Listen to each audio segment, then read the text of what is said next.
বাংলাদেশে 12 তারিখে অবৈধ নির্বাচনের জন্য বাংলাদেশ নৌবাহিনীর পক্ষ থেকে 60টি যুদ্ধজাহাজ মোতায়েন করা হবে এবং 5,000 সৈন্য মোতায়েন করা হবে। সেনাবাহিনীর পক্ষ থেকে 1 লাখেরও বেশি সেনা মোতায়েন, আনসার, বিডিবি, তারপরে র্যাবের তো নামে নাই, র্যাবের নামে খাইয়ে লিছে। তো এখন আমার প্রশ্ন, বাংলাদেশে কি কোনো গৃহযুদ্ধ হইতেছে 12 তারিখে, যে গৃহযুদ্ধের জন্য সকল বাহিনী প্রস্তুতি নিতেছে?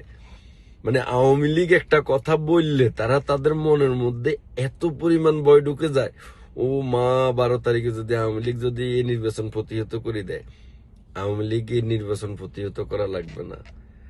বাংলাদেশের এই ননু সরকারের নির্বাচন আন্তর্জাতিকভাবে এগুলা বর্জন করা হবে।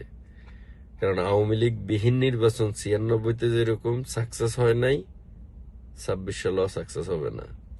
ভালো থাকবেন, বি কেয়ারফুল।